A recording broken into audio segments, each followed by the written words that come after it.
For 4 long years, Ethan Kane buried himself in the dust and silence of an Arizona valley, punishing himself for the night his wife, Lydia, was stolen.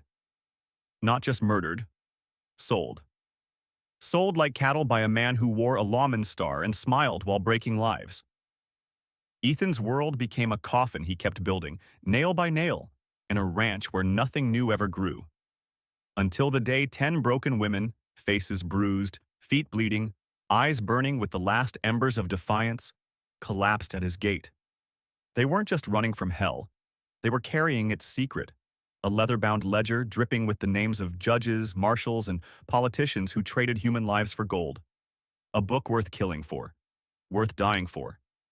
And when Ethan saw the knot on Isolde's wrist, the same knot Lydia had once tied, he knew this wasn't chance. This was a reckoning.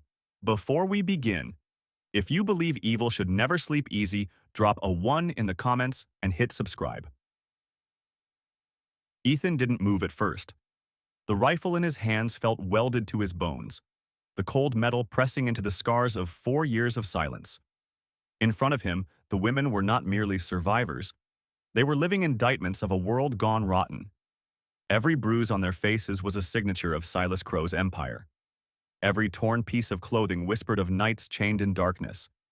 And yet, there was something else in their eyes. Something he hadn't seen since Lydia. Defiance. The youngest, barely 16, tried to stand but her legs buckled, sending her sprawling in the dust. Isolde knelt beside her, shielding the girl from the sun with her own battered body. That was when Ethan saw it. The bracelet, frayed and dirt-stained, with the triple hitch knot only Lydia had known. The sight hit him like a gunshot. His wife's hands had tied that knot. And now it was here, clinging to the wrist of a woman who'd walked out of hell. For years, Ethan had told himself the world wasn't his fight anymore. But that bracelet ripped the lie wide open. This was no accident. This was Lydia's voice reaching across death, daring him to act. Still, the choice was a razor's edge. To let them in meant war. Crow's men would come. They would burn his land, drag him through the dust, and finish what they'd started. To send them away meant something worse, killing whatever remained of the man Lydia believed in. The girl coughed, a frail, broken sound that cut through his hesitation like barbed wire. Ethan's grip tightened on the bolt of his door. The metal groaned as it slid free for the first time in 4 years. The women stumbled inside, their bodies collapsing into the cool shadows of the cabin. In that moment, Ethan knew. The war had already begun.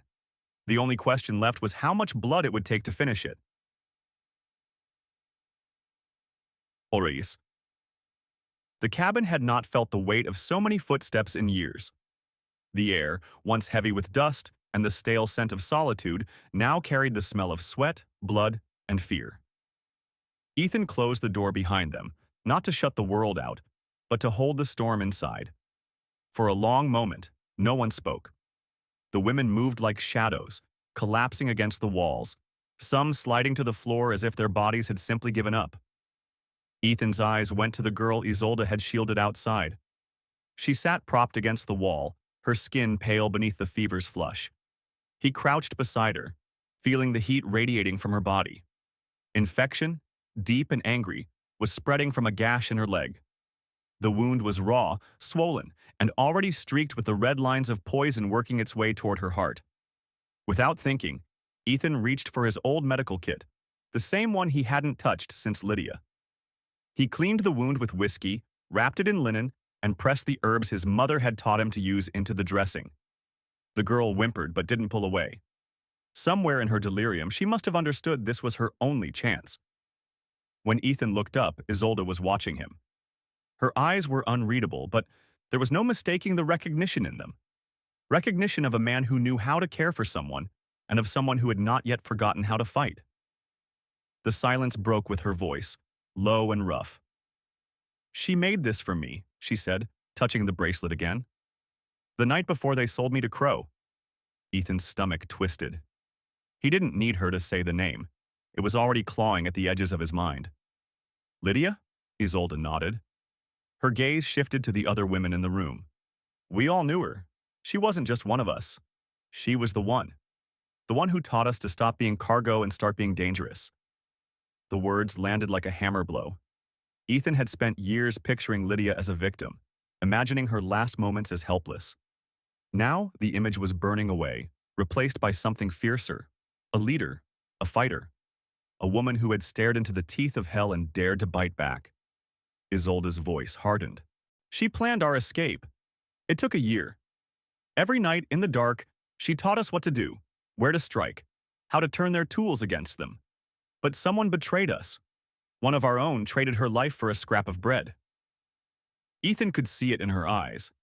The memory was not just painful. It was a wound that still bled.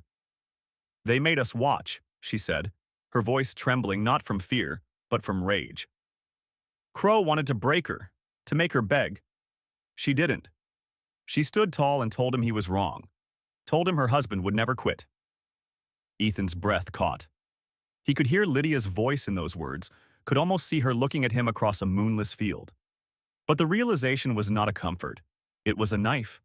She had died believing in him, while he was rotting in self-pity. The shame burned hotter than any fire. For 4 years, he had told himself he was done. Now, Lydia's last act was demanding he prove otherwise. He stood, not with the slow weariness of a hermit, but with the precision of a man waking from a long, unwanted sleep. The cabin around him was no longer just walls and wood. It was a map of defenses. Every door, every window, every beam was part of a plan forming in his mind. Isolde stepped closer, her voice dropping so only he could hear. He'll come for us, and when he does, it won't be just for us. Ethan studied her face, reading the truth there. What else?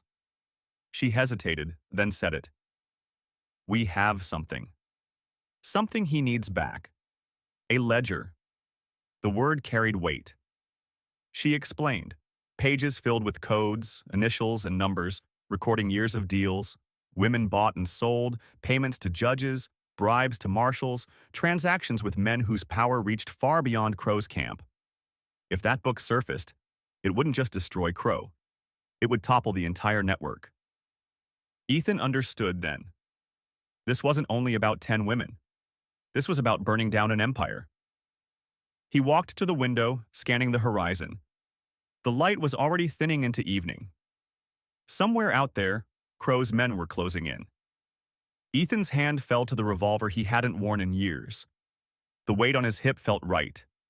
In his chest, the old fury began to rise, not the wild, reckless anger of youth, but the cold, deliberate rage of a man with nothing left to lose. Lydia had died for something. Ethan intended to finish it. And when the first rider appeared against the dying sun, he knew the time for penance was over. The time for war had come. The first sign of Crow's reach came not with the roar of hooves, but with the stillness before. It was the kind of silence that pressed against the skin, the kind that made every creature in the valley vanish into cover. The last light of day clung to the ridges like a dying ember, and in that half-light, Ethan began to move. He had no illusions. Crow would not send his entire force in a straight charge. He'd probe first, test for weakness. That meant scouts, and scouts meant opportunity. Ethan left the cabin without a word, melting into the terrain that had been his only company for years. He moved like a man who knew every shadow and every uneven fold of the earth. By the barn, he waited. The young rider came into view, his horse picking a cautious path down the slope. He was barely old enough to shave, and the way he scanned the valley screamed inexperience. But in that inexperience lay danger. Nervous men pull triggers fast. The boy saw something move in the cabin window. One of the women, maybe Sarah, her silhouette a dark shape against the lamplight. His posture changed. He turned his horse to leave, to carry news back to Crow. He didn't make it. Ethan stepped from the barn's shadow, Winchester leveled. That's far enough, son. The boy froze, his hand twitching toward his holster before the look in Ethan's eyes stopped him cold. It wasn't a threat. It was a promise. Ethan disarmed him with practiced efficiency and hauled him into the barn. The smell of hay, leather, and sweat thickened the air. Isolde slipped in behind them, a shard of metal in her grip. Don't kill me, the boy stammered. That depends on what you tell us, Ethan replied, voice low, flat. The fear loosened the boy's tongue. 6 men, with Crow, half a day behind, maybe less. He sent me to see if you were alone. Isolde's eyes narrowed. He's not just here for us, is he? The boy hesitated, then blurted, he thinks one of you took it. The ledger. Names, payments, shipments, judges, marshals, men in 3 territories. If that book gets out, Crow's not the only one who hangs. Ethan and Isolde exchanged a glance. Sharp, silent, heavy. The boy's words had confirmed it. They weren't defending a home anymore. They were holding the fuse to a powder keg that could blow the territory apart. When they returned to the cabin, Ethan expected panic. Instead, he found transformation. The women were no longer slumped in exhaustion. They moved with quiet precision, their fear forged into purpose. Under Isolde's direction, the cabin was becoming a fortress. Tables dragged to block windows, spare blankets torn into strips for bandages, knives honed to wicked edges on the hearthstone. One woman tested the balance of a sharpened spade handle, another checked the reach from the window to the yard. The younger ones listened as Isolde corrected grips, adjusted stances, taught them where to strike so a larger man would drop fast and stay down.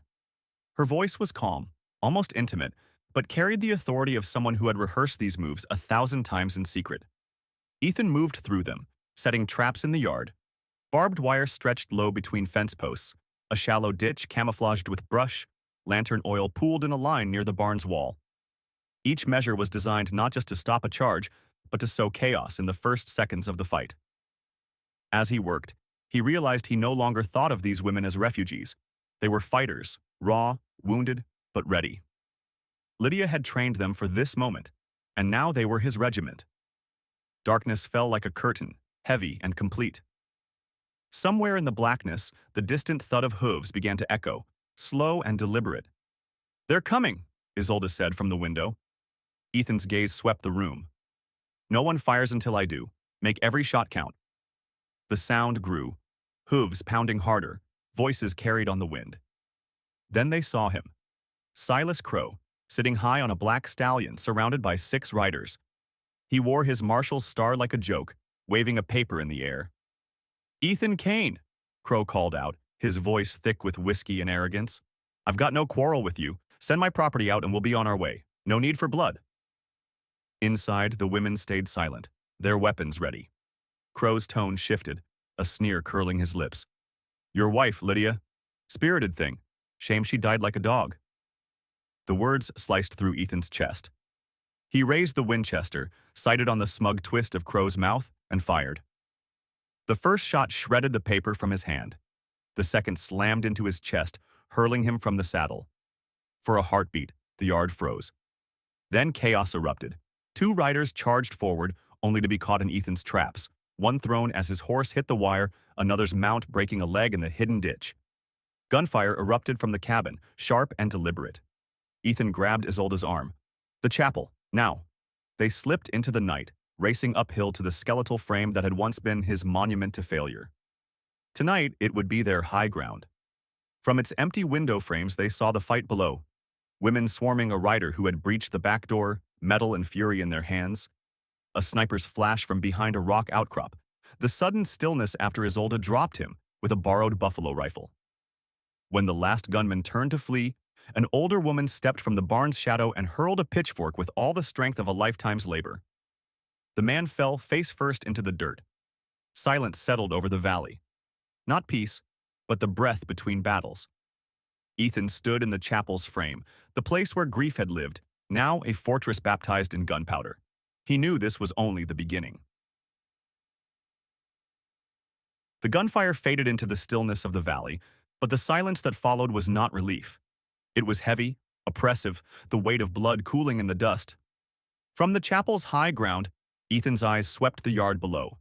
Bodies scattered like discarded game pieces, the air thick with the metallic tang of gunpowder and blood. He and Isolde descended the slope cautiously, weapons still ready. Victory could be a trap.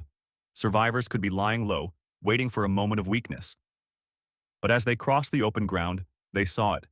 Crow's men lay where they had fallen, their arrogance buried with them.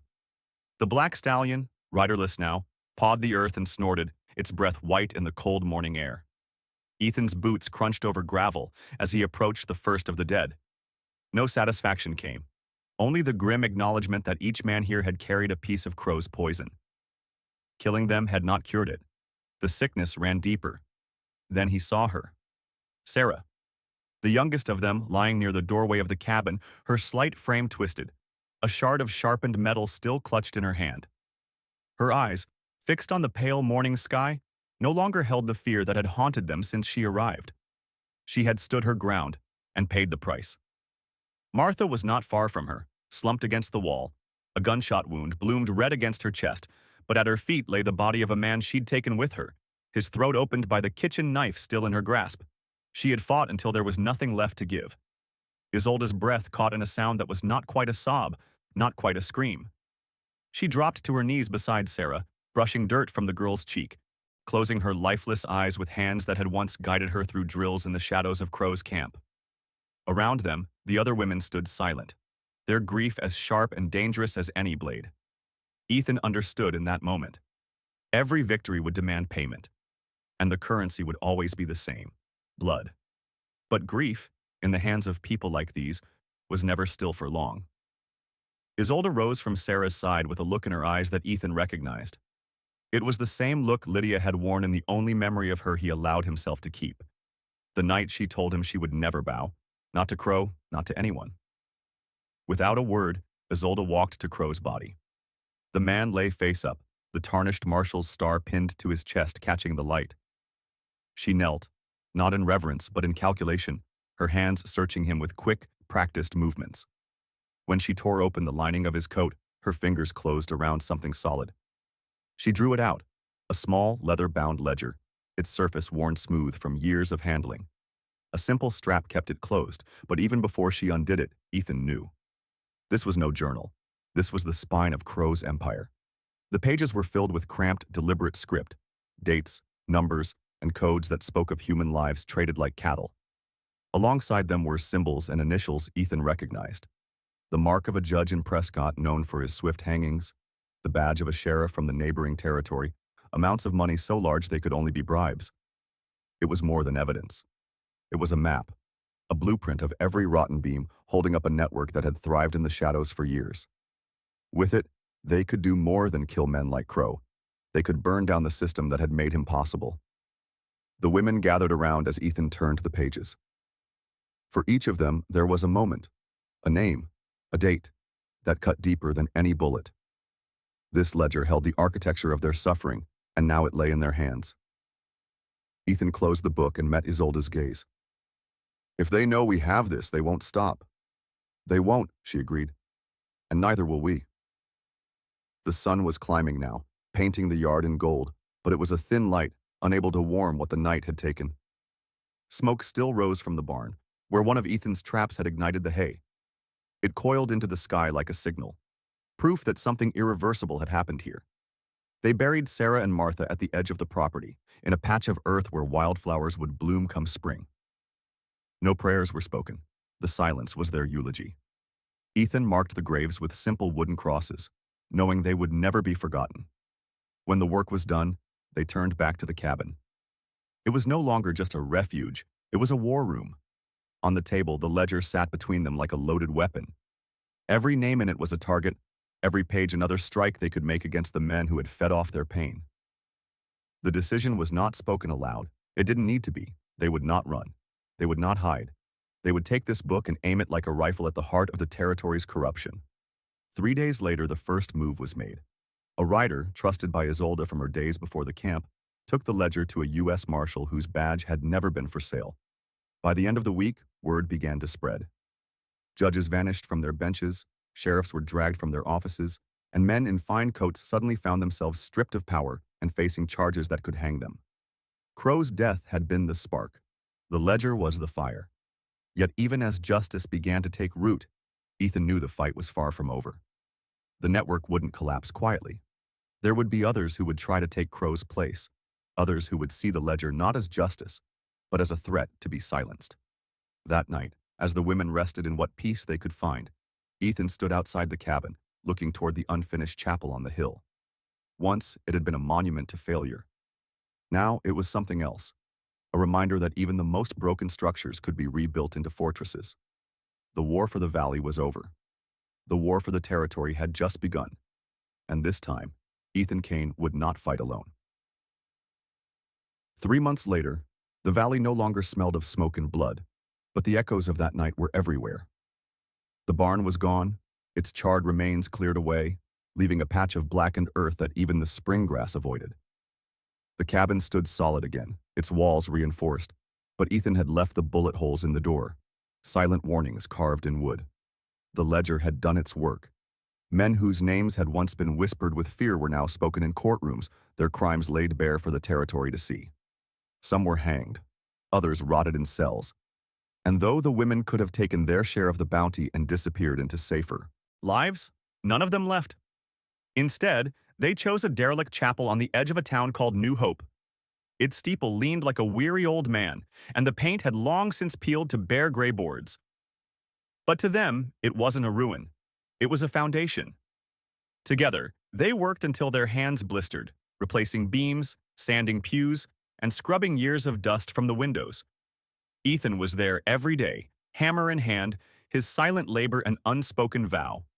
When the work was finished, it was not a church that opened its doors, but a school. Children, some orphans of Crow's trade, others from families too poor to afford learning, filled the rooms with the sound of chalk, scratching and laughter echoing off the high rafters. They named it Lydia's house, not just as a memorial, but as a promise. Her defiance, her refusal to bow, would live on in every lesson taught there. One late afternoon, with the golden light slanting through the windows, Isolde approached Ethan. In her hand was a simple gold band, its surface worn smooth. "She gave it to me," Isolde said quietly, "the day before the escape attempt. She told me, if she didn't make it, to find you, to tell you her last thought was of the chapel on the hill." Ethan took the ring, its weight ghost-like in his palm. From his pocket, he drew its twin, the one he had carried but never worn since the night she was taken. He placed them side by side on the windowsill, where the sun turned the gold into two small flames. They stood together in silence, looking out at the children playing in the yard, the future Lydia had never lived to see but had fought to make possible. The war was not over, but here, in this place, they had claimed a piece of peace. This story is a testament that survival alone is not enough. True redemption comes when we turn pain into purpose. Ethan's journey shows that grief can either build a prison or forge a weapon, and the choice is ours. The women's defiance proves that strength is not the absence of wounds, but the will to fight through them. Justice is never given. It's taken by those who refuse to bow. And even in the darkest valleys, a single act of courage can plant seeds that grow into hope for generations, ensuring the fallen are never forgotten and their fight lives on.